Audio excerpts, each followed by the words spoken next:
مبسملا و محمدلا و مسلیا و مسلما اما بعد قال اللہ تبارک و تعالی فی کلامہ المجید والفرقان الحمید اعوذ باللہ من الشیطان الرجیم بسم اللہ الرحمن الرحیم۔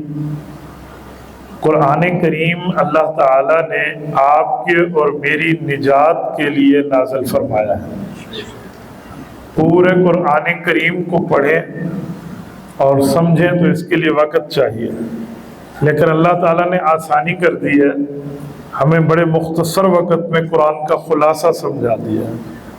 پورے قرآن کا خلاصہ سورۃ الفاتحہ ہے۔ سورۃ الفاتحہ کی 7 آیات ہیں۔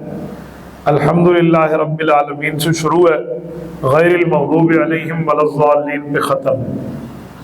جو مضمون اللہ نے پورے قرآن میں ذکر کیا ہے وہی تمام مضامین کا خلاصہ سورۃ فاتحہ میں ذکر کیا ہے۔ اگر سورۃ فاتحہ کی سمری، سورۃ فاتحہ کا خلاصہ، سورۃ فاتحہ کا مکمل جوس گویا کہ ہمارے سامنے ہو تو آسانی سے پورے قرآن کو سمجھا جا سکتا ہے۔ پورے قرآن کریم کے اندر اللہ تعالیٰ نے 6 مضمون کا ذکر کیا ہے۔ اگر آپ توجہ میری طرف رکھیں تو میں آپ کے ذہن میں پورے قرآن کا خلاصہ اتار سکوں۔ پورے قرآن میں 6 باتیں ہیں، 7ویں بات آپ کو نہیں ملی۔ نمبر 1 توحید کا ذکر ہے، نمبر 2 رسالت کا ذکر ہے، نمبر 3 قیامت کا ذکر ہے، نمبر 4 احکامات کا ذکر ہے، نمبر 5 ماننے والوں کا ذکر ہے، نمبر 6 نہ ماننے والوں کا ذکر ہے۔ یہ پورے قرآن کا خلاصہ ہے۔ اس کے علاوہ کوئی ایسا مضمون جو آپ فرمائیں اور ان 6 میں نہ ہو نہیں ہو سکتا۔ توحید، اللہ کی بات، اللہ کی وحدانیت، اللہ کی باتیں، اللہ کے کلام، اللہ کی صفات، اللہ کے بارے میں عقائد، سب کو یہ توحید میں آ گیا۔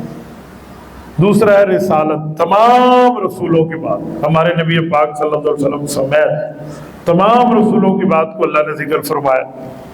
تیسرا ہے قیامت، قیامت بندے کے اوپر کب قائم ہوتی ہے؟ جب بندہ مر جاتا ہے۔ من مات فقط قامت قیامت ہو، جو مر گیا قیامت قائم ہو گئی۔ تو یہ قیامت کیا حوال ہے کہ آخرت میں کیا ہونا ہے؟ وہ جنت ہے، وہ دوزخ ہے، وہ میدان محشر ہے، وہ پل صراط ہے، یا وہ حساب کتاب ہے، یہ وہ قبر کے معاملات ہے۔ تو اللہ نے اس کا ذکر فرمایا۔ چوتھے نمبر پہ آپ نے ہمیں احکام دی۔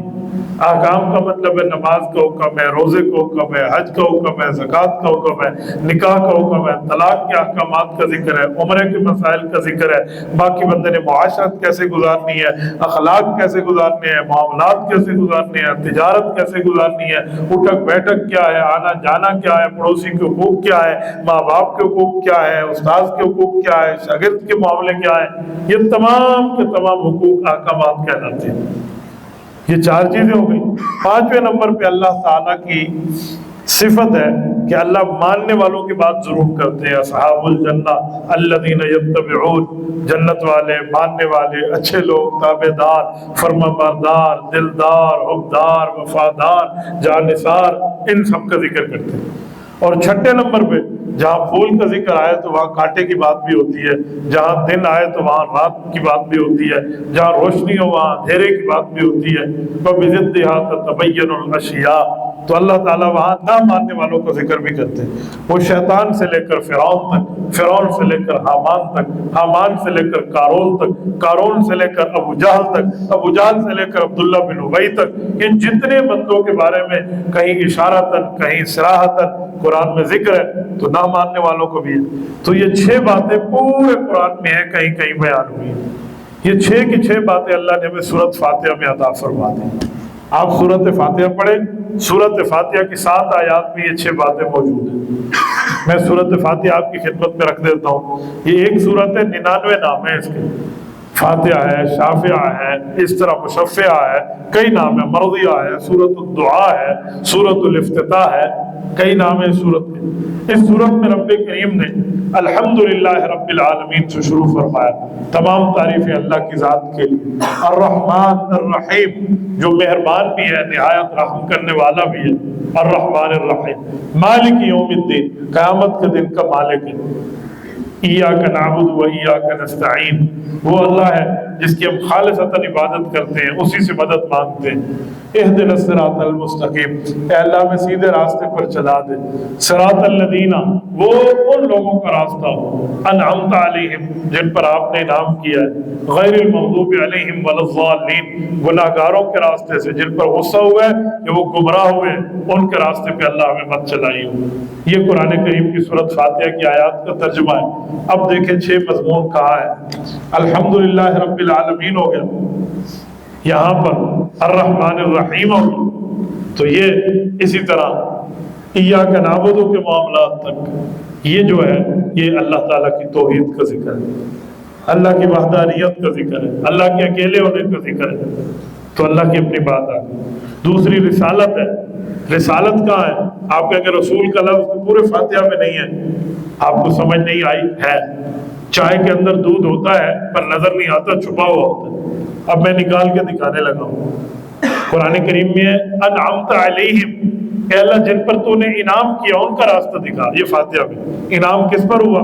سورۃ النساء نے تفصیل دی ہے، انعم اللہ علیہم من النبیین والصدیقین والشہداء والصالحین وحسن اولئک رفیقا، فرمایا انعام جن پہ ہوا وہ نبی ہیں، صحابہ ہیں، شہداء ہیں، اولیاء ہیں، ان پر اللہ کا انعام ہوا ہے۔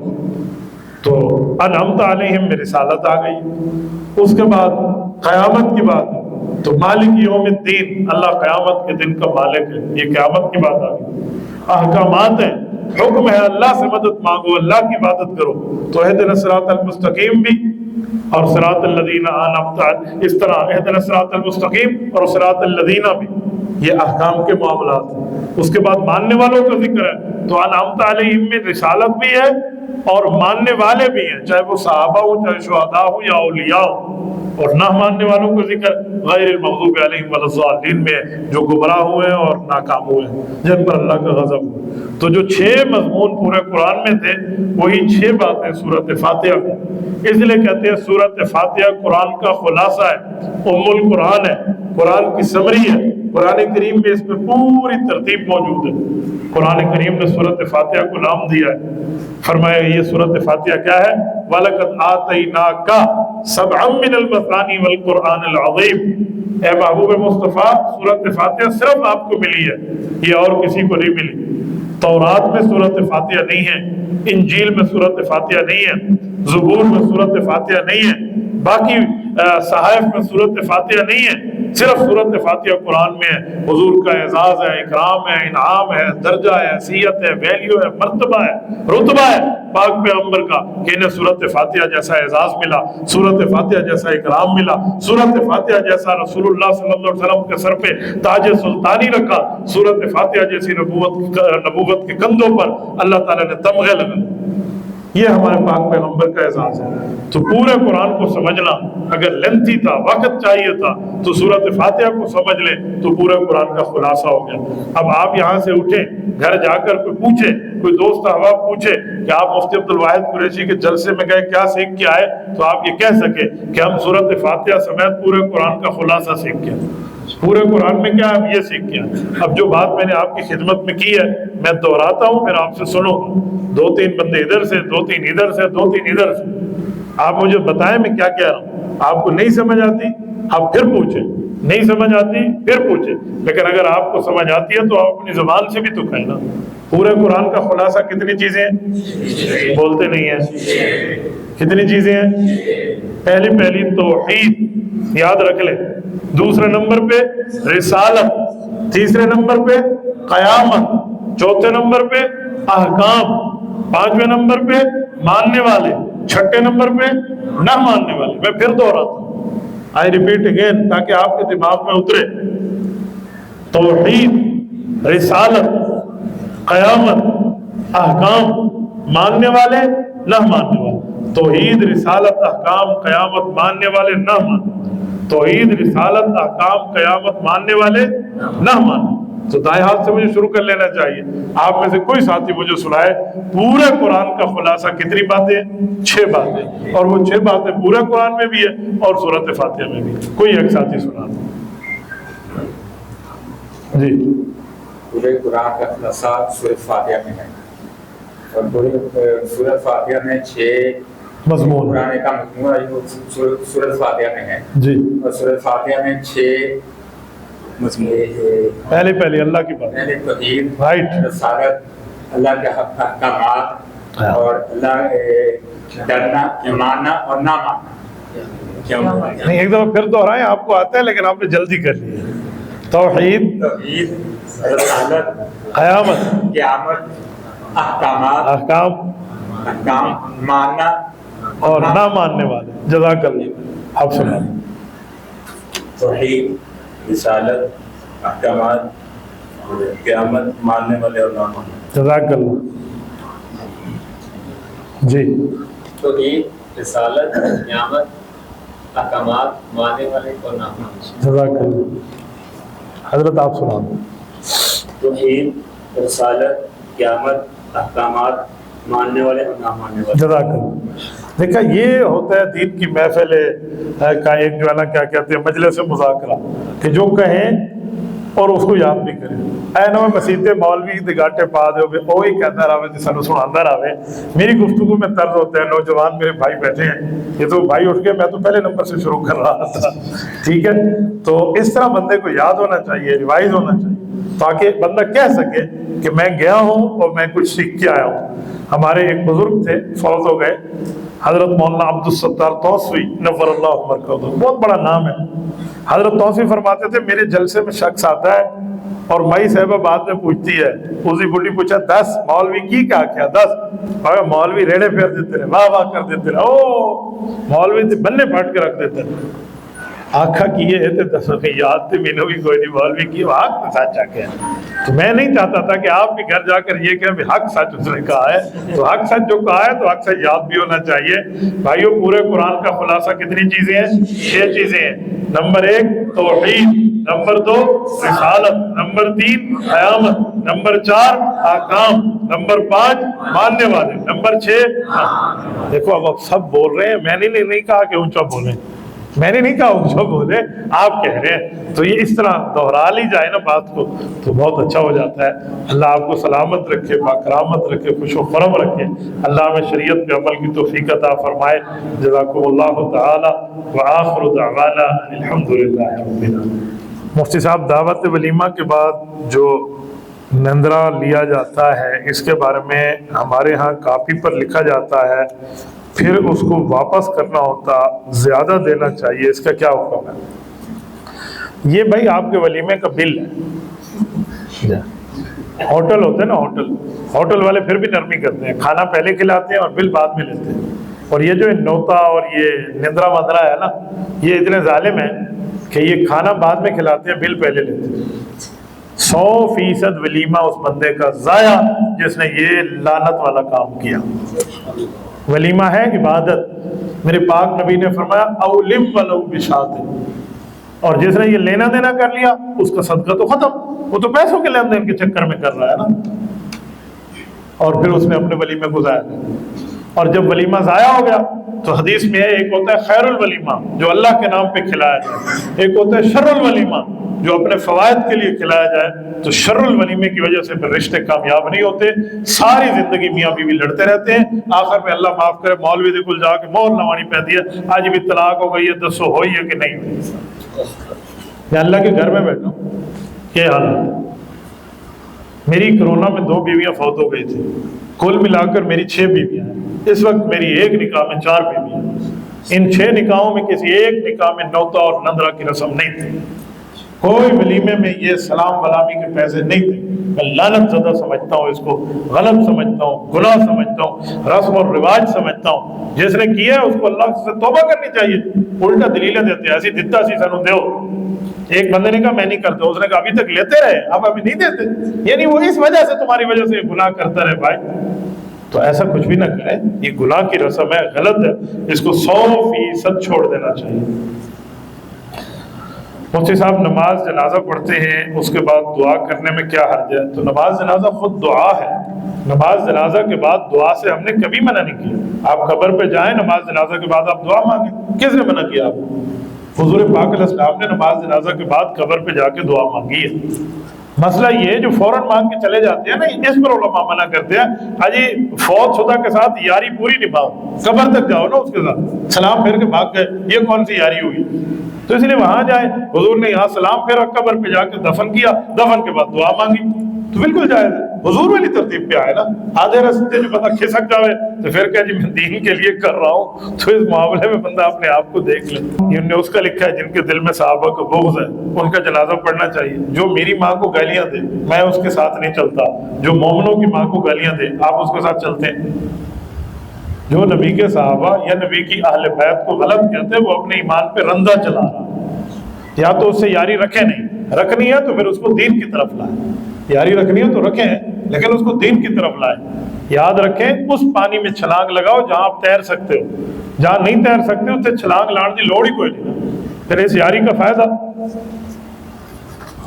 مفتی صاحب بنتی لوگوں کے پیچھے نماز کا کیا حکم ہے؟ بھائی جب آپ مانتے ہیں کہ جس ڈبے میں پیٹرول نہ ہو وہ منزل مقصود تک چل کے ہمیں نہیں پہنچاتی گاڑی، تو آپ کیوں غلط عقیدے والوں کے پیچھے جاتے ہیں؟ صحیح عقیدے والوں کے پاس جائیں۔ عالم دین کی اقتداء چھوڑ کے غیر عالم، دیکھیں عالم دین اور غیر عالم کی بات نہیں ہے، صحیح عقیدہ ہو تو نماز پڑھ لیں، عقیدہ خراب ہو تو پھر اپنی ترتیب دیکھیں۔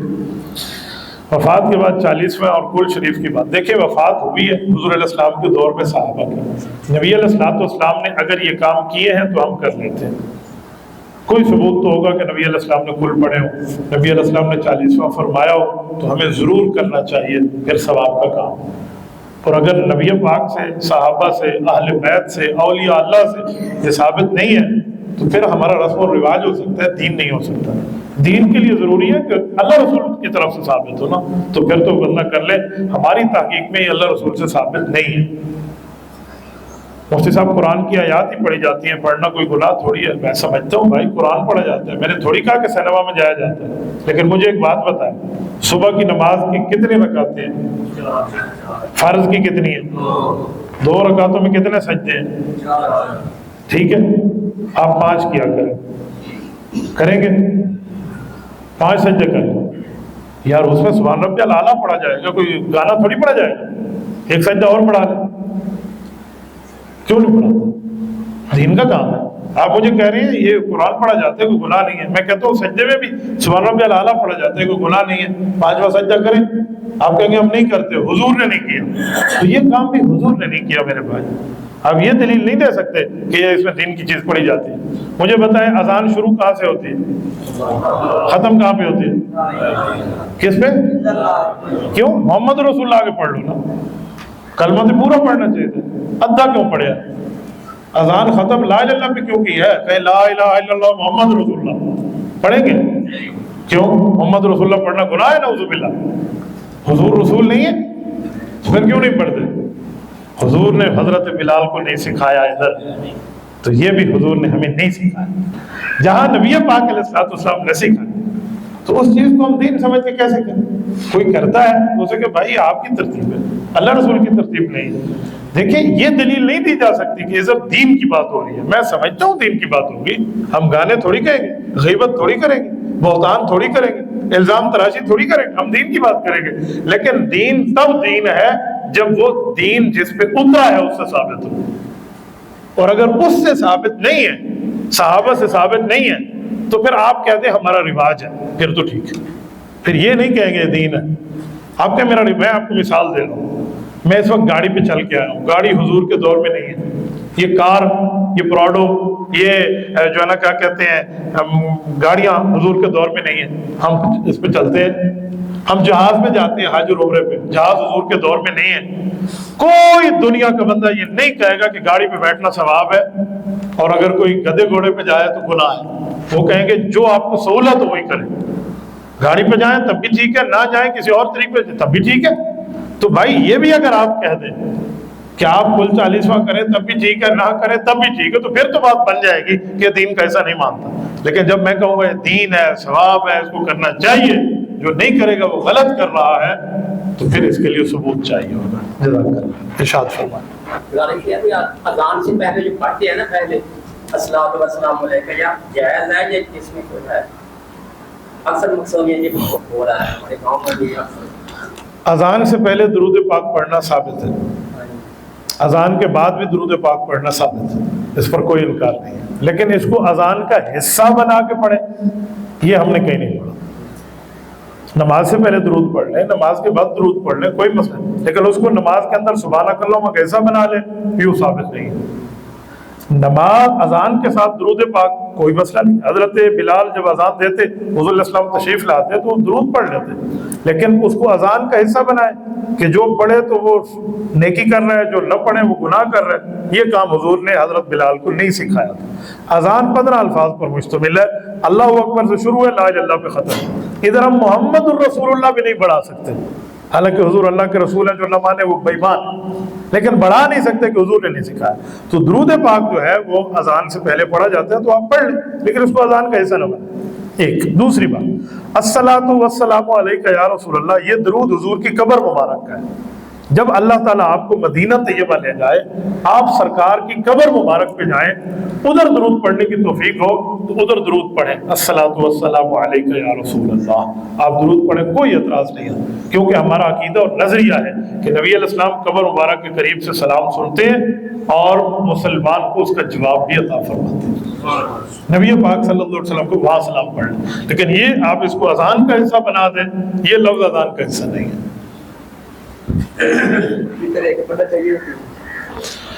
حدیث پاک ہے، حضرت عمر رضی اللہ عنہ کی روایت ہے، مصنف عبد الرزاق میں ہے کہ وتر ایسے پڑھو جیسے مغرب کی نماز ہے۔ اب مغرب کی نماز کتنی؟ 3 ہے، تو وتر بھی 3 وتر پڑھنا چاہیے۔ یہ ایک بات ذہن میں رکھیں، نبی پاک صلی اللہ علیہ وسلم نے رفع الیدین کیا بھی ہے، حضور پاک صلی اللہ علیہ وسلم نے رفع الیدین چھوڑا بھی ہے، حضور سے دونوں ثابت ہیں۔ اب کوئی بندہ کرتا ہے، جو نہیں کرتا اس کو برا نہیں کہتا، ہم کہیں گے ٹھیک ہے، کوئی نہیں پرابلم، یہ دین پہ کام کر رہا ہے۔ لیکن جو آدمی خود کرے اور جو نہیں کرنے والا وہ بھی تو حدیث پہ عمل کر رہا ہے، اس کو کہے تو غلط ہے، تو یہ پھٹنے کی بات ہے۔ ہم نے کبھی بھی نہیں کہا کہ جو بندہ رفع الیدین کرتے اس کی نماز نہیں ہوتی، یہ ہم نے کبھی نہیں کہا۔ ہمارے اوپر اعتراض ہوتے ہیں، تسی نہیں کرتے تو اڑی نہیں ہوتی، حالانکہ حضور سے کرنا بھی ثابت ہے، چھوڑنا بھی ثابت ہے۔ جب نبی سے دونوں کام ثابت ہیں تو پھر ایک کو ٹھیک کہتے ہیں، ایک کو غلط کہتے ہیں، یہ غلط ہے۔ اب رہ گئی بات کہ حضور پاک کا آخری عمل کیا تھا، کرنا یا چھوڑنا؟ حضور نے رفع الیدین کیا، آخری عمل کیا تھا، کیا یا چھوڑا؟ جب ہے دونوں دین کی باتیں تو پوری شریعت کی باتیں متفق ہیں کہ حضور نے شروع میں کیا، آخری زندگی میں چھوڑ دیا۔ تو ہم یہ کہتے ہیں جسے حضور چھوڑ دیا ہم کیوں کریں؟ تو بس اتنی سی بات، لیکن ہم نے کبھی کرنے والوں پہ رد نہیں کیا، کبھی اس کو نہیں کہا کہ تو کر رہا ہے تیری نماز نہیں ہوتی۔ تو اس لیے اعتراض نہ کریں، کوئی کرنا چاہتا ہے کرتا رہے، لیکن جو نہیں کرتا اسے بے نمازی کا فتویٰ نہ دیں۔ اگر 4 نماز کی 6 رکعت پڑھا دی جائے تو کیا نماز ہو جاتی ہے؟ بیٹا جب 6 رکعت آپ پڑھیں گے نا، 2 صورتیں ہوں گی، ظاہری بات ہے آپ بھول کے پڑھیں گے، 4 کے بعد آپ بھولیں گے تو 6 پہ جائیں گے نا۔ تو اگر آپ نے 4 رکعت کے بعد قعدہ کیا، اشہد اللہ الہ الا اللہ عبدہ ورسولہ پڑھ کے آپ اٹھ گئے، آپ نے سمجھا ابھی 2 ہو گئی ہیں، ہوئی 4 تھی، آپ نے قعدہ کیا، اس کے بعد آپ نے ایک رکعت پڑھ لی، پھر یاد آئے تو 5ویں ہو گئی، اب آپ 6ٹھی 7ویں لا لیں، ٹھیک ہے، سلام پھیر دیں، آپ کی پہلی 4 ہو گئی، 2 نفل ہو گئے۔ اگر آپ نے 4تھی رکعت کے بعد یہ عبدہ ورسولہ تک تحیات نہیں پڑھی تھی، آپ ڈائریکٹ ہی 5ویں پہ کھڑی ہو گئے تھے، پھر آپ کی 6 کی 6 نہیں، 600 پڑھ لو، ایک بھی نہیں ہوئی، کیونکہ آپ نے نماز کے معاملے کو کسی ٹھکانے نہیں لگایا، تو اس وجہ سے وہ نماز دوبارہ پڑھنی۔